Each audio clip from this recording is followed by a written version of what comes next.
de anunciar à tribuna da casa nosso irmão, amigo, colega, Antônio Cury, que discorrerá sobre breves reflexões sobre o Espiritismo. Seja muito bem-vindo e, neste momento, a palavra é sua. Escolhi esse tema para brevemente trocarmos algumas reflexões sobre o Espiritismo. Porque o mês de abril é particularmente especial à doutrina espírita. No mínimo por duas razões. A primeira é que no dia 1º de abril de 1858, no século XIX, portanto, foi fundada a Sociedade Parisiense de Estudos Espíritas, também chamada de Sociedade Espírita de Paris, que é considerada o primeiro centro espírita do mundo. E o segundo motivo, que na verdade deveria ser o primeiro, é que dia 18 de abril, agora passado, há 4 dias, completaram-se 162 anos do lançamento do livro O Livro dos Espíritos, que é a obra fundamental do Espiritismo. Ele foi lançado no dia 18 de abril de 1857, em Paris, França, num sábado de primavera. Portanto, temos 4 dias além de 162 anos. Em termos históricos, esse período é muito pequeno. 162 anos para a história é um período pequeno. Mas nada obstante ser pequeno, o resultado que trouxe o lançamento desta obra, que é a fundamental do Espiritismo, foi excepcional. Porque há profitentes, seguidores, trabalhadores e simpatizantes em todos os quadrantes da Terra.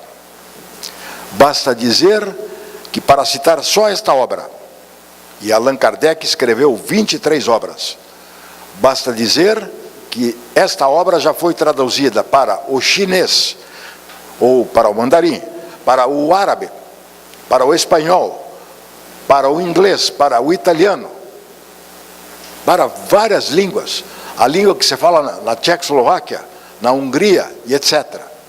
Tal a penetração que o livro teve e o acolhimento diante dos princípios ali lançados.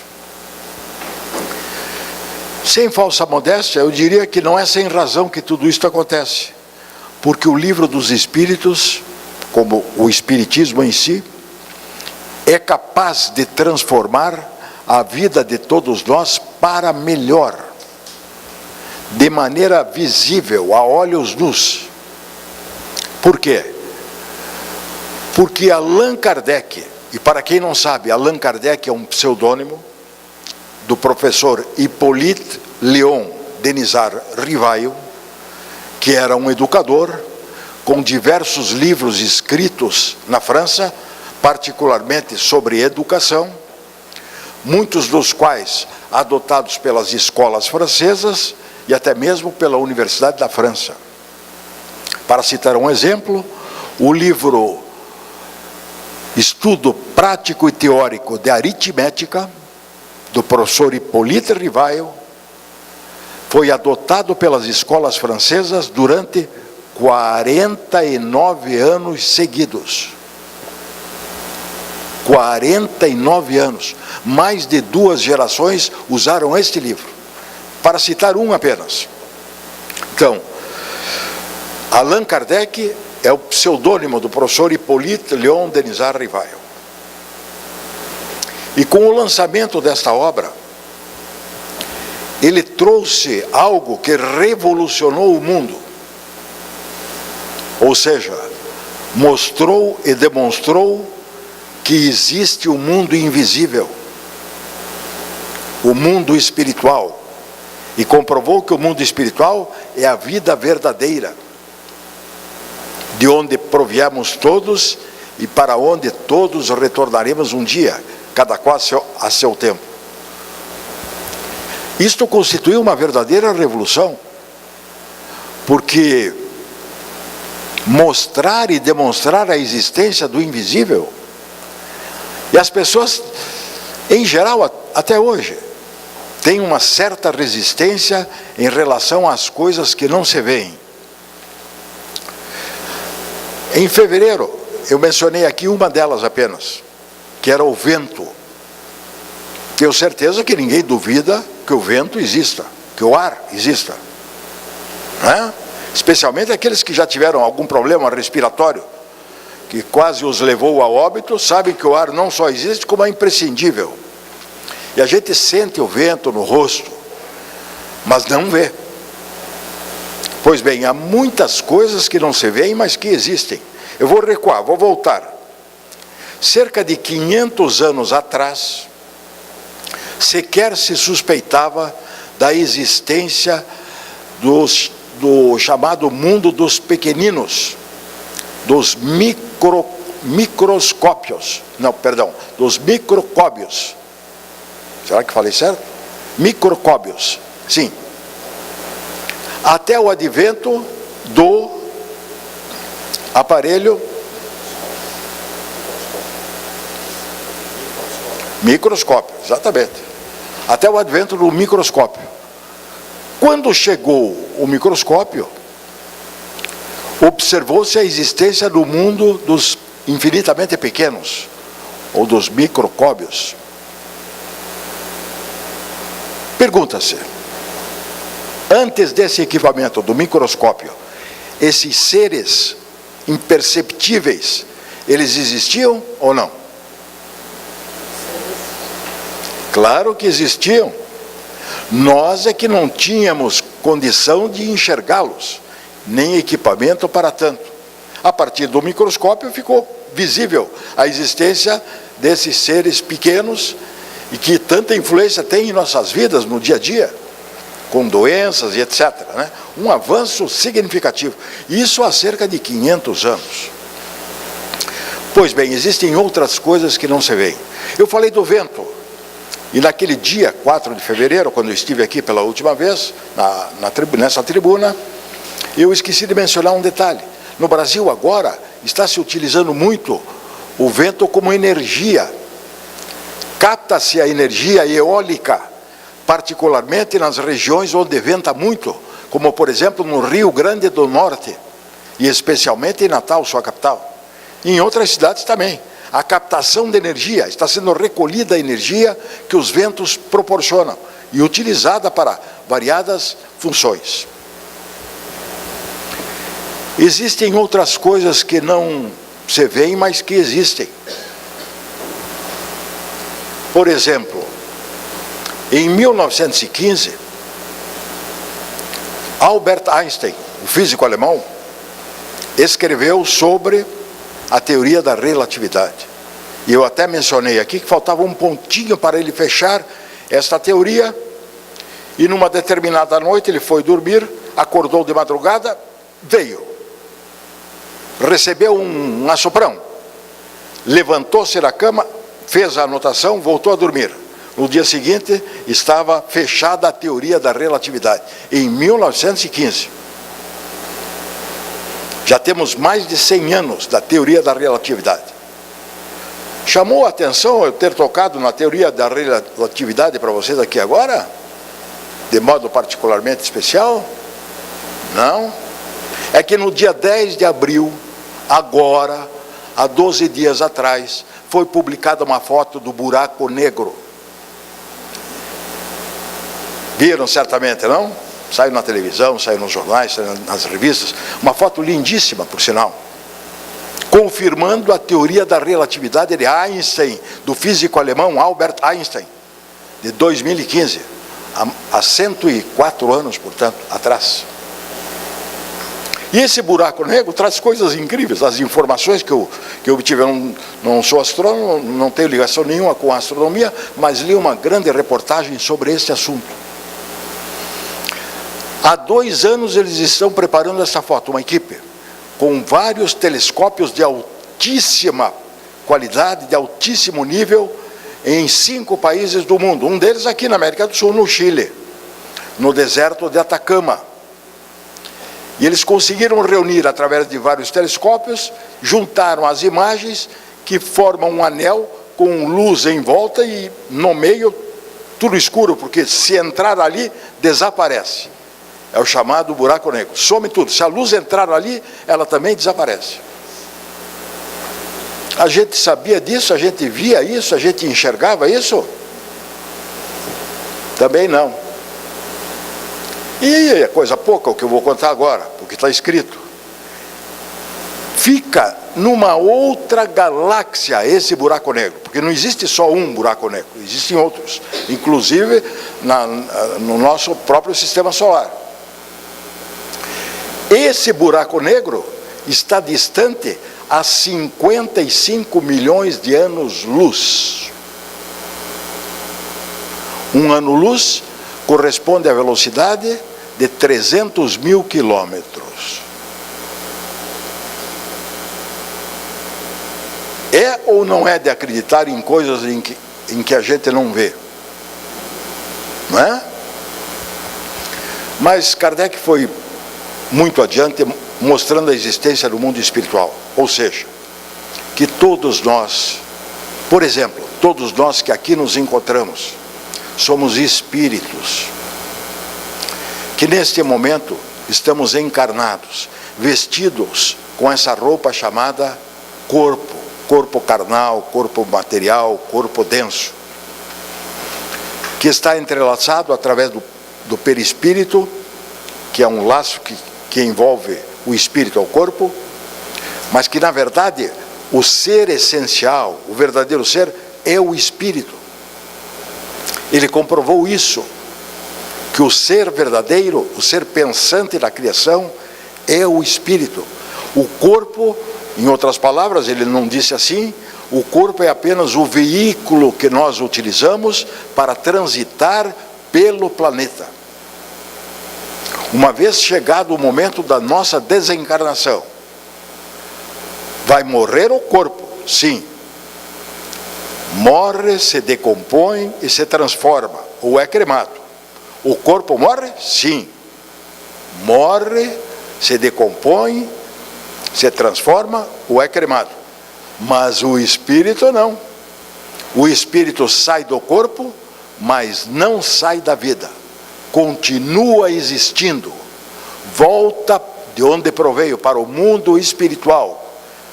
Inicialmente para a erraticidade, para o espaço, onde ficam os espíritos entre uma encarnação e outra, em geral.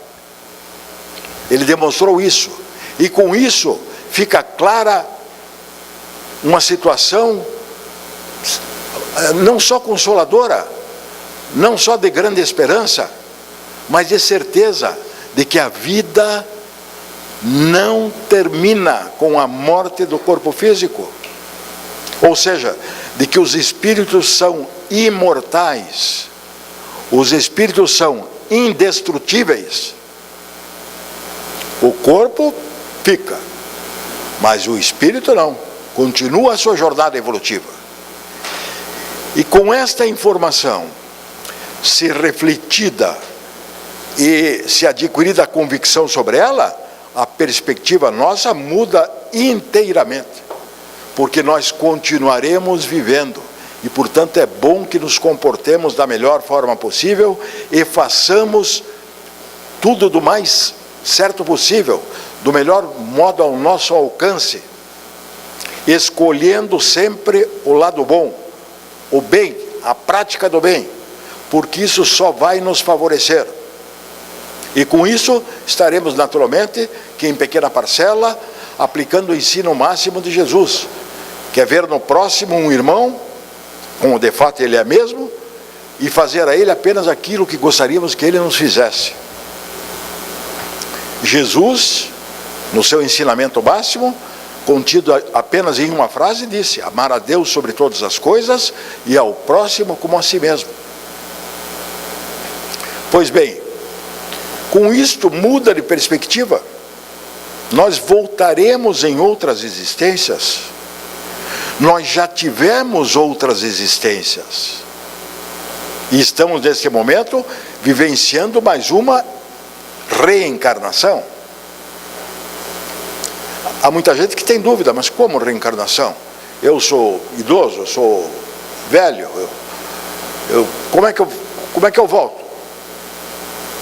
Volto para o ventre, para o útero de minha mãe? É claro que não, isso é impossível. Isso é impossível. A ciência não precisa nem entender de ciência para saber que isso é impossível. O que vai acontecer? Nós voltaremos com outro corpo. De que jeito? No momento da fecundação, vincula-se um determinado espírito que constituirá o novo corpo.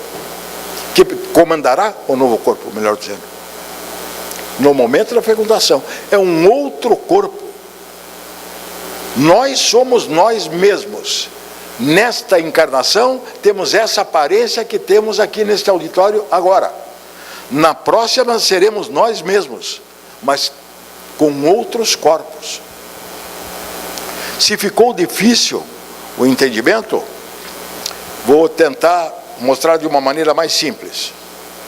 Peguemos um artista de rádio, de televisão ou do cinema. Às vezes ele faz o papel de mocinho, às vezes de bandido, às vezes mais ou menos. De vez em quando ele é cruel, de vez em quando ele é um esfarrapado, outras vezes é um milionário. E com as mulheres a mesma coisa. O que é que mudou? Mudou o personagem, mas o artista é o mesmo. Ele mudou de roupa. Mudou de roupa. Nós mudamos de roupa ao ter um outro corpo. Está inteligível? Sim? Tá bom. Então, com isso, com esta informação, que eu acho de extraordinária importância, porque a vida da gente muda inteiramente. Nós começamos a enxergar os outros de outro modo. Começamos a perceber que nós temos os pais biológicos, sim, que contribuíram para a nossa chegada, sim, e consentiram em que nós viéssemos para cá. Muito provavelmente de modo não articulado. Mas o nosso verdadeiro pai é Deus, o Criador de todas as coisas, a inteligência suprema do universo. Pai celestial, Pai universal. Ele nos criou e nossos pais contribuíram para que viéssemos a ter esta nova oportunidade, esta nova reencarnação. E com ela, nós temos oportunidade grandíssima de crescimento intelectual e moral, de progresso em todos os sentidos. Podemos crescer sempre, porque podemos aprender e aprendemos sempre. Aliás, aprendemos todos os dias, mesmo nas mínimas coisas. Nosso aprendizado é diário. O que nos convoca a que leiamos e estudemos cada vez mais, sempre que possível, para nos aprofundarmos e seguirmos em frente. Aprendamos tudo o que seja possível, em qualquer área do conhecimento, na nossa atividade. Se eu sou comerciante, ou se eu trabalho com informática, tudo que eu puder aprender, melhorar e aperfeiçoar, ótimo, excelente. Estou me beneficiando e beneficiando também aos outros. E nesse aspecto, quando passamos a enxergar os outros de outro modo, nós passamos a ter outra conduta, outra postura, outra compostura. Percebemos que ele tem os defeitos que nós enxergamos, mas nós também temos esses defeitos. Nós temos falhas e eles também têm. E com isso o grau de tolerância passa a ser muito grande. Maior. De tolerância, de compreensão, de mais boa vontade, de procura de entendimento. Ainda mais neste momento em que há violência por todos os cantos. A impressão que você tem é que está dominando, a violência está dominando. Até numa coisa impensável há 20 anos atrás, está havendo violência, que é nos campos de futebol, onde as pessoas, em tese, vão para se entreter, se divertir, para torcer para os seus clubes. Tem gente que não está indo com medo da violência. É um grupinho, mas está fazendo um estrago muito grande. E não nos enganemos, embora a Terra seja um planeta de provas e expiações, e portanto seja imperfeita, é um planeta imperfeito de categoria inferior do universo, não nos enganemos. Há milhares de pessoas trabalhando no bem, sem alarde, sem barulho, sem trombetear que estão trabalhando no bem, anonimamente, estão ajudando no que podem, e estamos vendo também diariamente nas televisões, a atividade dos bombeiros, em relação ao menino que foi sufocado, que não tem nada a ver com a queda dos prédios lá, naquela comunidade do Rio de Janeiro. Uma criança sufocada, os pais jovenzinhos que não sabiam o que fazer. A moça se lembrou de um bombeiro, levou correndo, que ficava perto da casa dela, e os bombeiros conseguiram atender, aplicar os primeiros socorros e restabelecer a vida física do menino. Acho que era um menino, se eu não me engano. Assistiram? Sim. Esse é um pequeno exemplo. Há milhares de pessoas fazendo distribuição de bens de consumo com a melhor das boas vontades, procurando ajudar ao máximo, no que seja, sem alarde. E qual é a diferença? A diferença é que o mal, ele é ousado, ele faz barulho, ele aparece muito. E o bem não, o bem em geral é tímido. As pessoas que fazem o bem não costumam alardear, mas a gente acaba tomando conhecimento. Há muitas pessoas que fazem o bem sem dúvida nenhuma, independentemente de religião, sejam espíritas ou não, tenham crença ou não tenham, porque muita gente não tem crença, sejam ateus. Há ateus excelentes. Eu tenho amigos que são ateus, não acreditam em Deus, e têm o direito, porque têm livre-arbítrio conferido por Deus. Mas eles são sérios, eles são trabalhadores, eles fazem tudo direitinho, do melhor modo possível. Ótimo, excelente. É melhor que continuem assim, e desse jeito, do que, de repente, optarem por uma crença e não agirem deste modo. Com competência, com qualidade, com atenção, com respeito, etc. Pois bem, com tudo isso, há um punhado de informações que o Espiritismo nos traz que mudam a nossa vida. O primeiro deles está na Revista Espírita de julho de 1859, que diz que o objetivo do Espiritismo é tornar melhores os que o compreendem. Então, quem compreender o Espiritismo torna-se, por este simples motivo, melhor. Uma pessoa melhor, mais agradável, mais bem-humorada, mais tolerante, mais compreensiva, mais caridosa. O objetivo do Espiritismo é o melhoramento geral do ser humano, do homem, está escrito lá, mas o homem como ser humano, homens e mulheres. Este é o objetivo maior do Espiritismo, melhoramento geral. Só por este significado, só por este objetivo, eu tomaria a ousadia de dizer que, se a doutrina espírita fosse uma ficção, e evidentemente, é claro que não é, só por isso já teria valido. Ter por objetivo tornar as pessoas melhores, que se relacionem melhor, que respeitem mais o próximo, sejam respeitosas e respeitadoras, que atendam no que seja possível, que pratiquem a caridade. Qual o verdadeiro sentido da caridade, como entendia Jesus, como está na questão 886? 3 letrinhas para a gente não esquecer. BIP, B-I-P, B, benevolência para com todos, indulgência para com as imperfeições alheias e perdão das ofensas. Isto é a verdadeira caridade, pregada por Jesus. O Espiritismo nos ensina, direta ou indiretamente, como é importante e como é bom ser humilde e ser simples. Optar pela humildade, porque as maiores chagas da nossa sociedade até hoje são o egoísmo e o orgulho. Isso para não falar do ciúme, do ódio, etc. As maiores chagas da humanidade continuam sendo o orgulho e o egoísmo. Como é que nós podemos combater isso? Com altruísmo, com caridade, seguindo o exemplo de Jesus, com humildade, com simplicidade. Jesus o Cristo foi a pessoa mais humilde, a pessoa mais simples que já pisou neste planeta. Simples em tudo, no vestir, no se alimentar, no falar, na postura, na compostura, no jeito que tinha.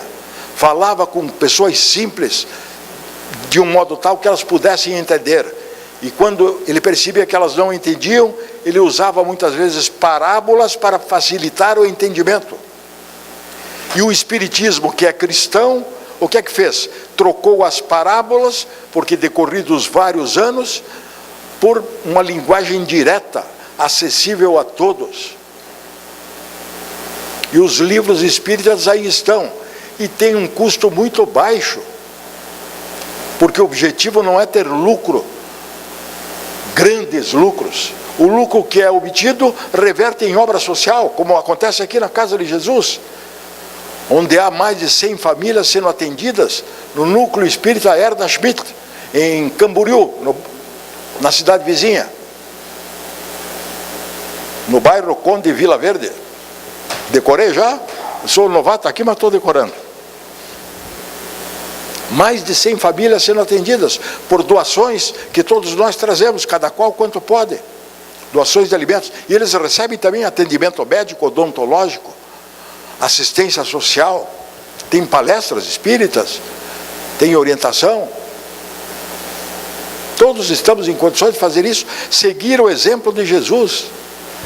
Vejam, decorrem mais de 20 séculos e ele é tido como o paradigma a ser seguido. Jesus o Cristo, simples em tudo, humilde em tudo. Nós também podemos seguir esse exemplo. Isso vai acontecer da noite para o dia? Não. Seria uma ilusão pensar que amanhã nós vamos levantar de outro modo. Seremos os mais simples e os mais humildes da terra. Não, mas isso é passível de conquista. Nós temos condições de conquistar. A humildade se conquista, a simplicidade se conquista. E está na simplicidade, a meu ver, e aí é uma opinião pessoal, um dos maiores segredos da vida. Ser simples em tudo. Obtém felicidade nas coisas simples, porque a felicidade não é algo que esteja ali naquela cadeira, eu chego lá, alcanço, pego aquele pacote e estou com a felicidade na mão. Não, felicidade é feita de momentos fugidios, rápidos, muito ligeiros, que nós podemos construir de uma maneira bem simples, bem agradável. A felicidade é o caminho, como disse o poeta, né? A felicidade é o caminho. A felicidade está no caminho. E a busca da felicidade, acho que seja um objetivo quase que geral. E como é que nós poderemos ser mais felizes? Sendo mais simples, mais humildes, com melhor comportamento, com melhor entendimento, com melhor tratamento, sendo pessoas mais agradáveis, recebidas em qualquer lugar bem por outras pessoas, recebendo bem aos outros, às outras pessoas, etc. Não é preciso de muita coisa para ser feliz. Tem gente que tem como telefinalismo ficar rico, materialmente falando, economicamente falando, financeiramente falando. Com todo respeito, há um enorme equívoco. É legítima a aspiração de bem-estar, é legítima. A pessoa trabalha honestamente, reúne recursos para obter conforto e bem-estar, é legítimo, honestamente, não trapaceia, não engana os outros, à custa do seu trabalho honrado e digno, é legítimo. Mas fazer fortuna, os bens da terra na terra ficarão. Todos nós sabemos disso. Quando chegar a nossa desencarnação, os bens que tivermos amealhado, serão transferidos aos nossos herdeiros ou sucessores. O que nós somos? Somos apenas usufrutuários desses bens. Estamos usando e dispondo, usando e fruindo. Dispondo não, porque o usufrutuário não dispõe dos bens. Quando chegar a desencarnação de nossos herdeiros ou sucessores, os bens passarão para os herdeiros ou sucessores deles, e assim sucessivamente, passa de mão em mão. Então não levamos nada para o lado de lá, em termos materiais, nada. Como se dizia muito antigamente, no século passado, nem um sapato furado vai conosco. Agora, vão conosco o conhecimento obtido e consolidado, que tivermos conseguido conhecer, aprender, e as virtudes conquistadas, as virtudes que conquistamos, a bondade, o altruísmo, a caridade, o amor, isso tudo levaremos conosco e fará parte de nós, porque quando o espírito se desprende do corpo que pereceu, ele volta para o plano espiritual, mas não esqueçamos, o espírito é o arquivo da memória. Vou repetir pela importância, o espírito, que é o verdadeiro ser, é o ser pensante da criação, é o arquivo da memória, leva tudo com ele, ninguém lhe tira, ninguém lhe rouba, não há ladrão que roube, isso vai com ele para as próximas encarnações, porque o espírito ou a alma, para quem preferir, a alma desprendida volta para a sua vida verdadeira, que é a vida espiritual, com esta bagagem que foi conquistada, que ninguém tira, que ninguém mexe. É individual, porque a individualidade não se perde. Não é uma gota d'água, um balde de água que se joga no oceano e se mistura com tudo. Nada disso. Cada qual levará aquilo que conseguiu, em termos de conhecimento e de virtude que conquistou.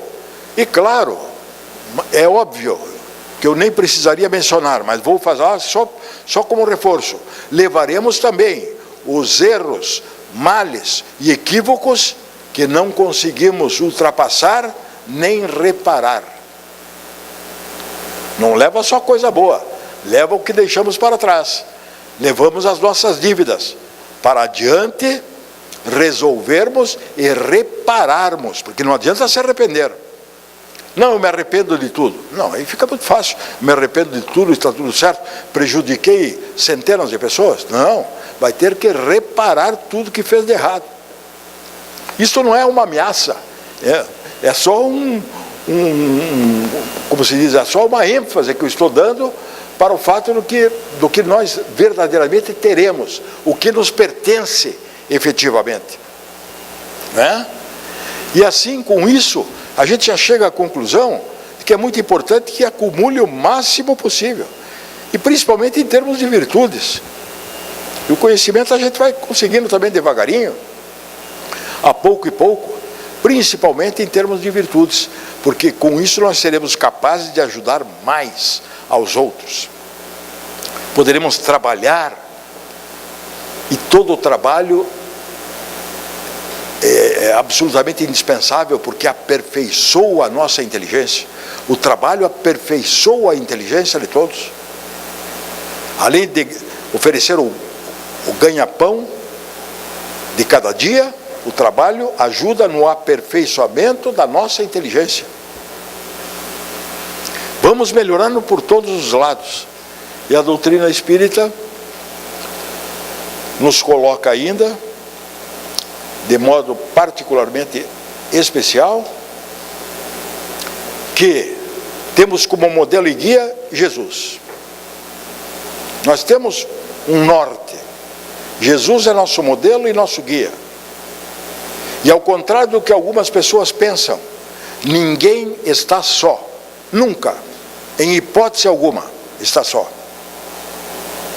Alguns dizem, puxa, estou só, estou abandonado.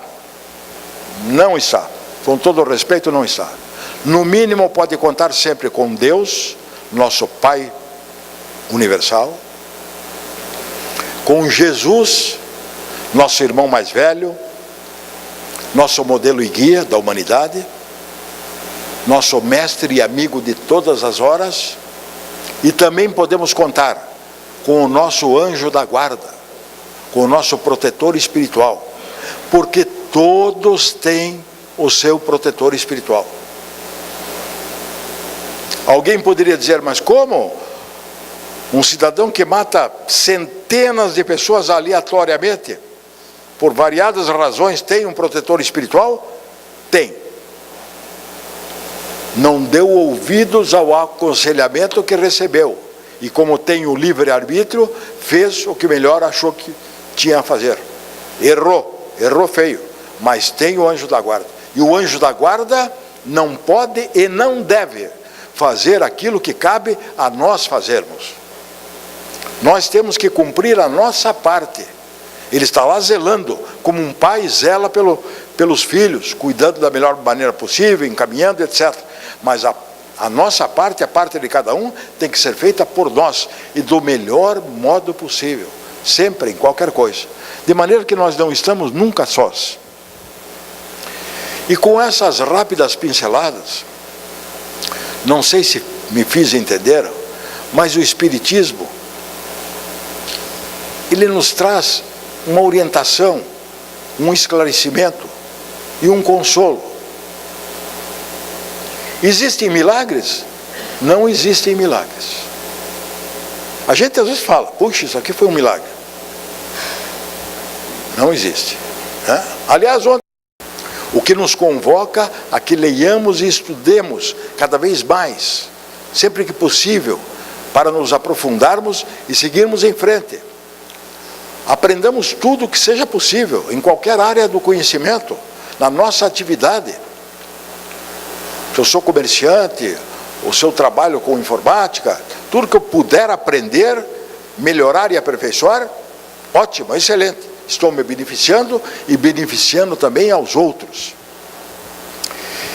E nesse aspecto, quando passamos a enxergar os outros de outro modo, nós passamos a ter outra conduta, outra postura, outra compostura. Percebemos que ele tem os defeitos que nós enxergamos, mas nós também temos esses defeitos. Nós temos falhas e eles também têm. E com isso o grau de tolerância passa a ser muito grande. Maior, de tolerância, de compreensão, de mais boa vontade, de procura de entendimento.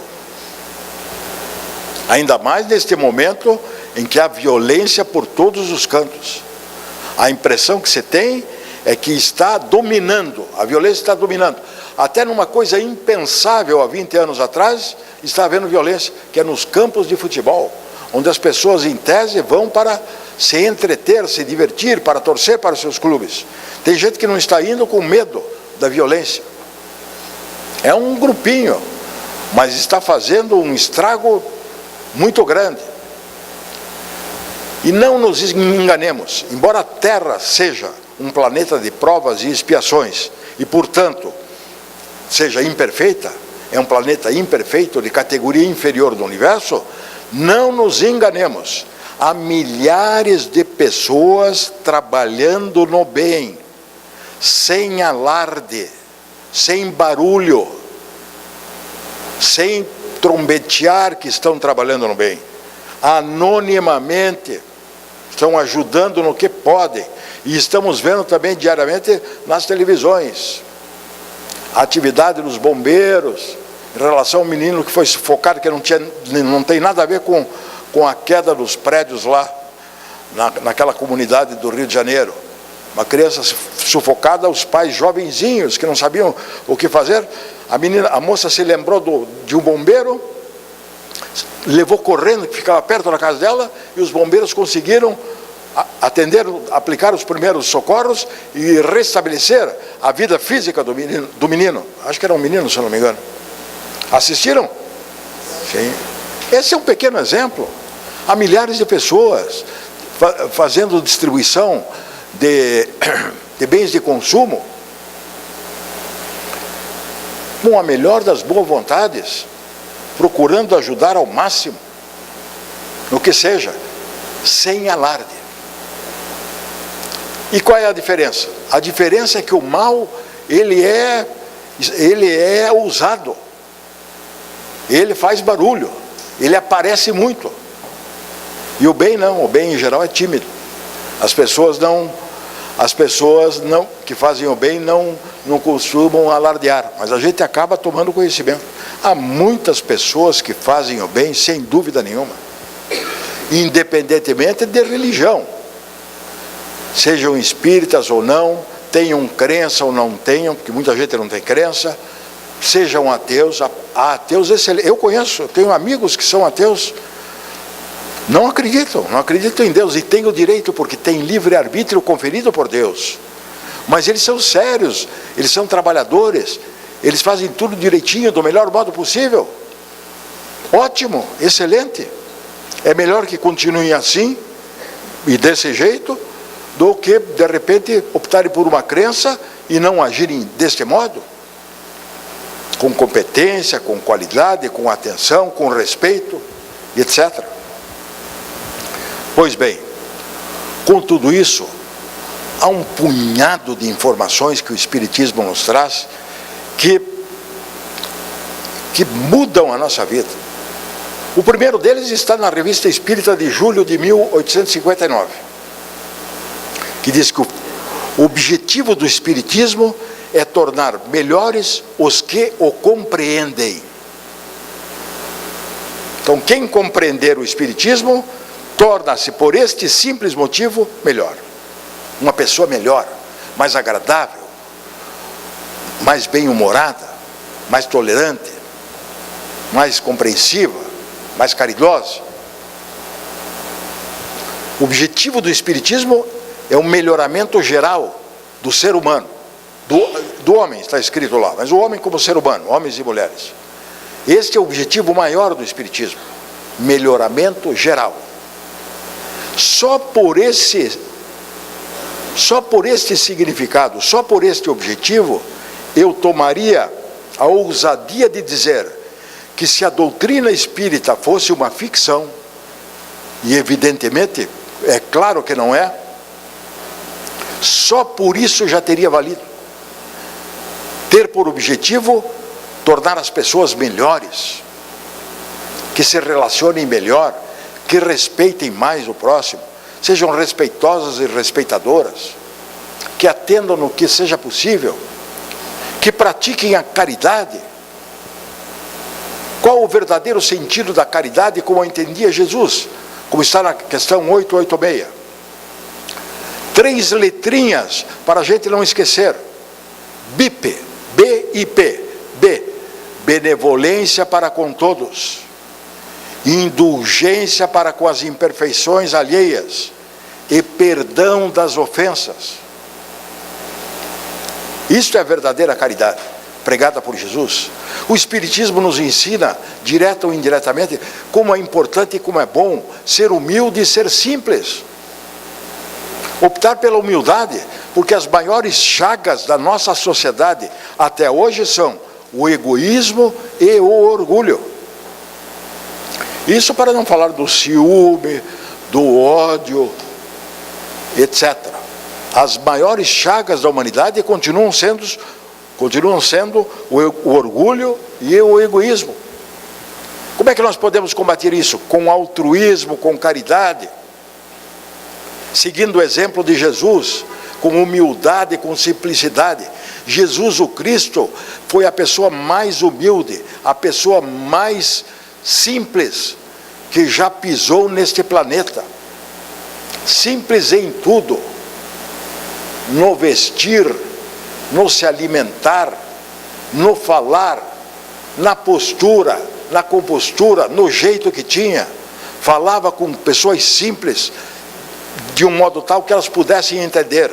E quando ele percebia que elas não entendiam, ele usava muitas vezes parábolas para facilitar o entendimento.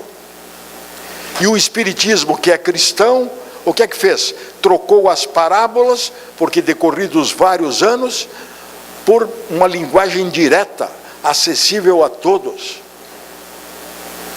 E os livros espíritas aí estão, e tem um custo muito baixo, porque o objetivo não é ter lucro, grandes lucros. O lucro que é obtido reverte em obra social, como acontece aqui na Casa de Jesus, onde há mais de 100 famílias sendo atendidas no núcleo espírita Erna Schmidt, em Camboriú, na cidade vizinha,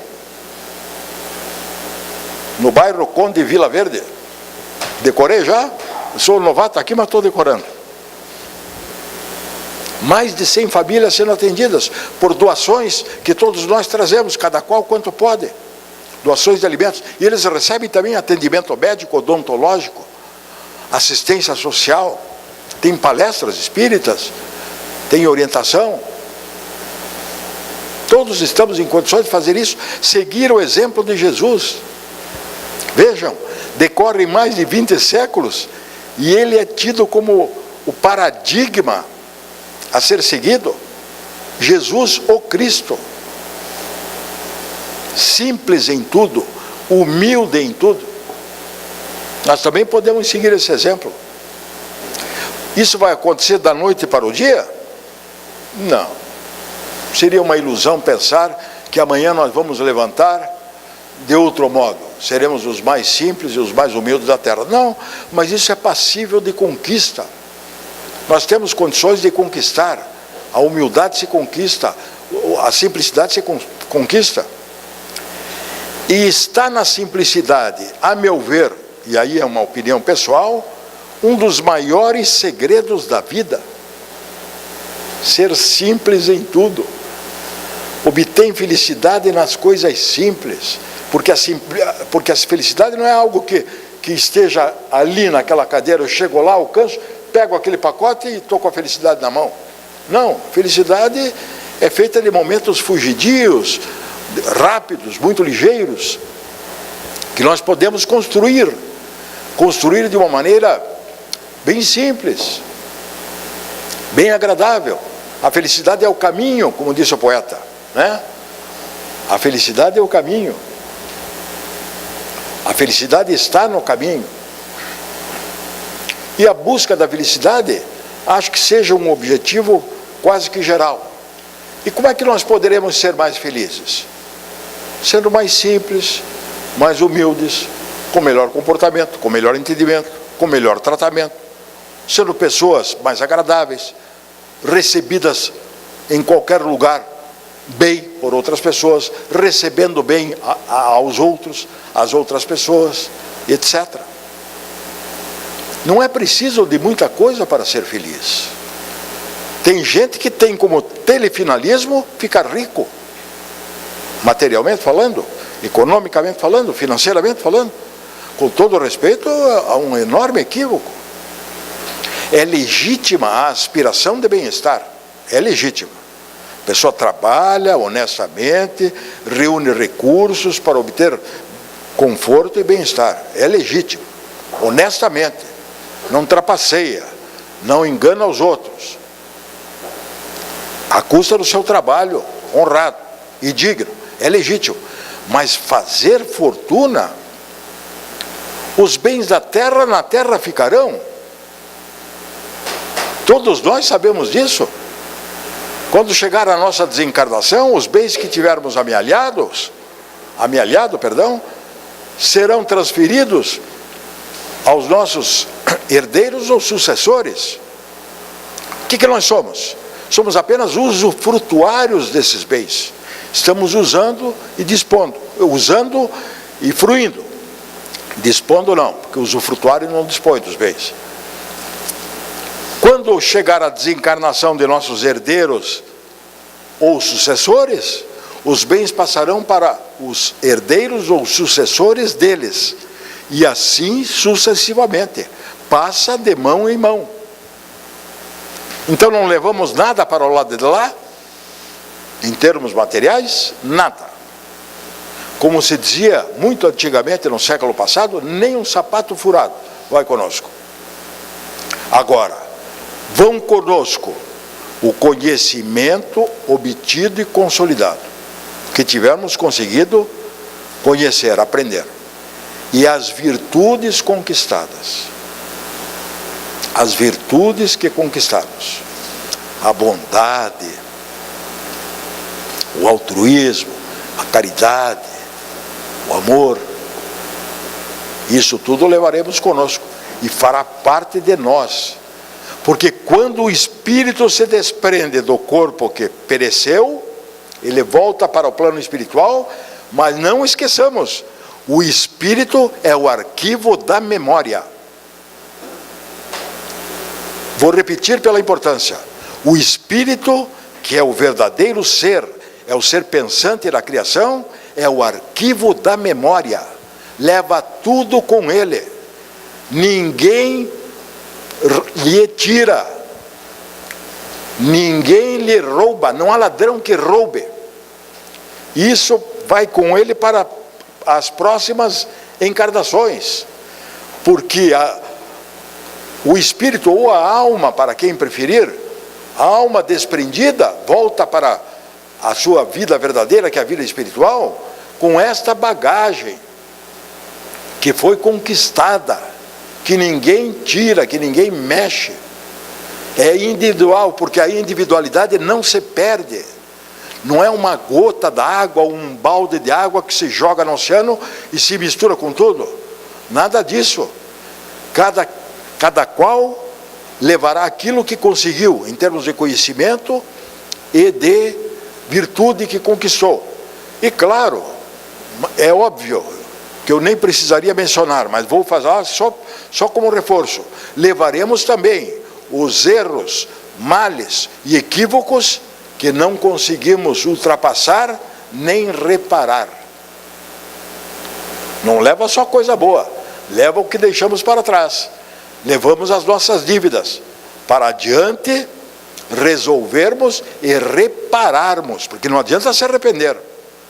Não, eu me arrependo de tudo. Não, aí fica muito fácil. Me arrependo de tudo, está tudo certo. Prejudiquei centenas de pessoas. Não, vai ter que reparar tudo que fez de errado. Isso não é uma ameaça. É só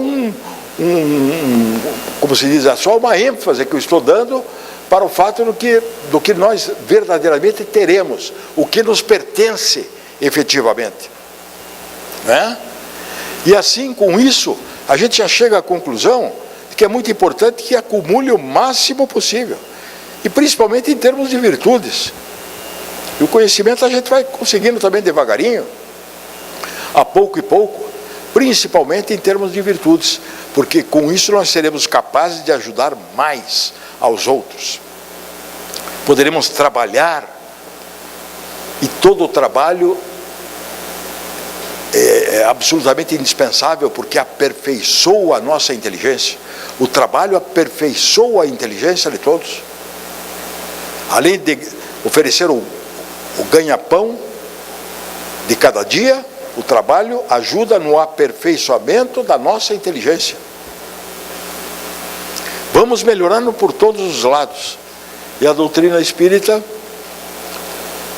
nos coloca ainda, de modo particularmente especial, que temos como modelo e guia Jesus. Nós temos um norte. Jesus é nosso modelo e nosso guia. E ao contrário do que algumas pessoas pensam, ninguém está só, nunca, em hipótese alguma, está só. Alguns dizem, puxa, estou só, estou abandonado. Não está, com todo o respeito, não está.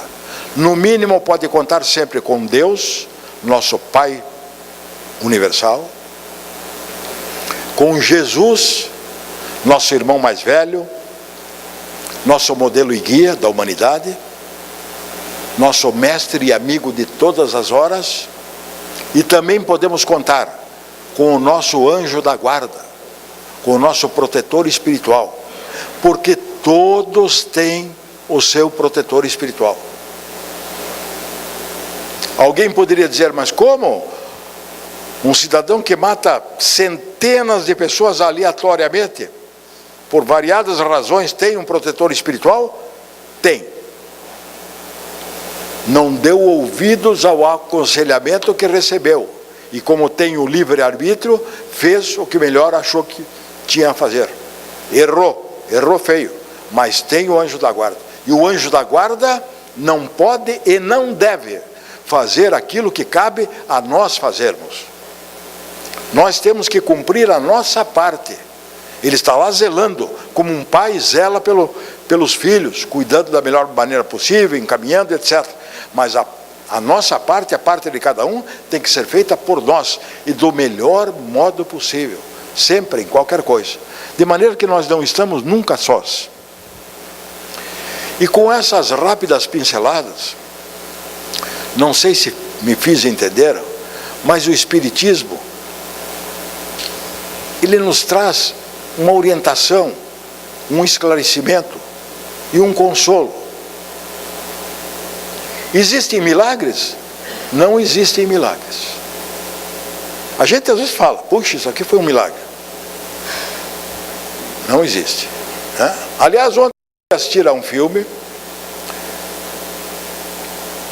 que se chamava,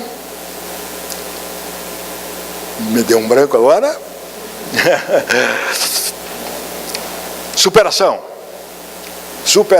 Vou contar só uma coisinha, não vou estragar o filme que está passando. 3 rapazes, adolescentes, estão brincando sobre o gelo que se formou em cima de um rio, de um lago, ou de uma lagoa. E de repente, eles foram advertidos que o gelo estava muito fino, mas não ouviram a advertência e o gelo cedeu, os 3 afundaram. Chamaram o corpo de bombeiros, isso nos Estados Unidos. E os bombeiros conseguiram puxar 2 para fora. Eles estavam com hipotermia, etc. E um não estavam achando. E tinha um cidadão lá procurando com uma espécie de, não era bem um arpão, mas vamos dizer uma vara assim longa, colocando embaixo, onde tinha água, à procura de localizar onde estava o corpo. E daí ouviu, puxe mais para trás. Ele puxou mais para trás. Quando ele puxou mais para trás, ele encontrou o corpo e trouxe o menino de volta. E aí eu não vou contar mais, porque senão vai estragar, né? Detalhe, eu não sei, mas não tenho certeza, mas parece que o filme é evangélico. O cinema estava quase lotado. Muito interessante. Ele ouviu essas, puxe mais para trás. Ele achou que era o chefe dele. Ele era um bombeiro. Achou que era o chefe, o bombeiro-chefe que tinha dito isso. E falou para ele, quando você me disse, puxe para trás, eu puxei e a gente conseguiu alcançar. O chefe disse, eu não lhe disse nada. Não disse absolutamente nada. Foi inspirado, recebeu aquele sopro. Os evangélicos, claro, foi Deus quem disse, e de fato, até deve ter sido através de intermediário, Deus disse isso, para salvar o menino. Muito interessante, muito interessante. Então, quem de nós nunca ouviu uma vozinha dessa? Não vá por esse caminho, olhe, preste atenção, veja bem, calcule se não está pisando o terreno errado. Isso existe, a comunicação entre os espíritos, que a doutrina espírita claramente demonstra a possibilidade de conversar, de receber inspirações, como essa do Einstein, por exemplo, que recebeu o que faltava para fechar a teoria da relatividade. E com quantos de nós isso não acontece? Diariamente recebe uma inspiração, e outras vezes temos intuição, que é aquilo que a gente já tem retido, gravado, conquistado anteriormente, está lá latente, e daí vem uma intuição e você pratica aquele ato e acerta, né? E já que eu falei em cinema, eu vou dizer o seguinte: além desse filme, eu aproveitei e comprei o ingresso para o filme de Kardec, que vai ser lançado em 3.000 salas no Brasil, simultaneamente, a partir do dia 16 de maio. Inclusive, eu comprei para o dia 16 de maio porque já há uma pré-venda. Como eu não tenho lida praticamente com a tecnologia da informação, eu comprei na bilheteria, mas garanti o meu ingresso, ok? Quem tem lida com a internet, compra pela internet se for o caso. Detalhe: o diretor deste filme é o mesmo diretor do filme Nosso Lar. Alguém aqui assistiu? Assistiu? O diretor deste filme, chamado Wagner de Assis, entrevistado na 21ª Conferência Estadual Espírita do Paraná, que se realizou no mês passado em Curitiba, um mês e pouquinho atrás, contou algumas informações que são muito interessantes a respeito da doutrina. Ele contou que o filme Nosso Lar foi assistido no Brasil por 40 milhões de pessoas. 40 milhões. Depois, que a partir do filme, o livro Nosso Lar teve a venda triplicada. E agora vai ser lançado dia 16, o livro sobre Kardec, baseado no livro Kardec, a Biografia, o livro escrito por um jornalista chamado Marcel Souto Maior, que não é espírita. Ok? Outro detalhe, e esse foi o que me chamou mais a atenção: o filme Nosso Lar foi comprado por cerca de 30 países. 30 países compraram o filme, os direitos autorais, para poderem passar em seus respectivos locais. Vejam como a doutrina espírita vai indo adiante. E se tiver alguém aqui pela primeira vez, vindo à casa espírita pela primeira vez, eu não recomendo que leia o Nosso Lar. Não recomendo. A minha recomendação, neste momento, a minha recomendação é outra: que leia O que é o Espiritismo, de Allan Kardec. Ou ainda, se quiser algo mais curto, mas que dá uma boa ideia do que seja a doutrina, leia O Espiritismo em sua expressão mais simples. São livros em brochura. Os livros espíritas, em geral, são muito baratos, são de baixo custo, porque o objetivo é a divulgação. Eu estava comparando aqui com o seu Lutero há pouco. O livro espírita corresponde mais ou menos, às vezes um pouquinho mais e às vezes menos, do que o preço de uma revista nacional semanal de informação. Um livro com preço equivalente a uma revista semanal. O objetivo é a divulgação mesmo. Ou seja, nós queremos fazer com que as pessoas sejam beneficiadas, as pessoas que ainda não leram sejam beneficiadas, que não estudaram sejam beneficiadas, porque nós também fomos beneficiados. Nós também chegamos, como alguns de vocês estão chegando aqui pela primeira vez ou pelas primeiras vezes, chegando aqui recebendo esse benefício da orientação, do esclarecimento, mostrando que a vida é uma só, desdobrada, porém, em várias existências, que nós somos espíritos imortais e, portanto, viveremos para sempre. Queremos que o benefício que nós recebemos e que continuamos a receber todos os dias seja transferido para o maior número de pessoas possível. Esse é o objetivo da doutrina espírita: formar maciçamente pessoas de bem, melhoramento geral da humanidade terrestre, porque não tenhamos a pretensão de achar que a Terra é o único globo habitado.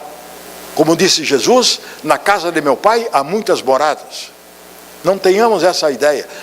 Há muitos globos habitados, sim.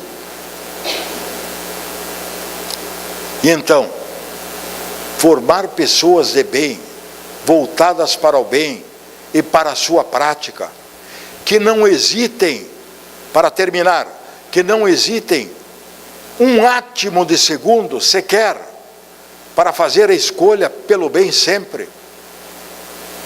Não ter dúvida alguma entre o bem e o mal, escolha o bem sempre. Por mais grave, por mais complicada, por mais difícil que sejam a situação, a circunstância, ainda que pareçam difíceis e graves, ou ainda que sejam difíceis e graves, optemos pelo bem sempre, sem qualquer hesitação, que jamais nos arrependeremos. Ninguém vai se arrepender de fazer o bem. Vai se sentir bem, com a alma leve, com a alma lavada, tranquilo, sabendo que fez e fez bem a parte que lhe cabia. E sigamos em frente, crescendo sempre, intelectual e principalmente moralmente. Que o Senhor nos abençoe, ampare e proteja hoje e sempre. Muito obrigado.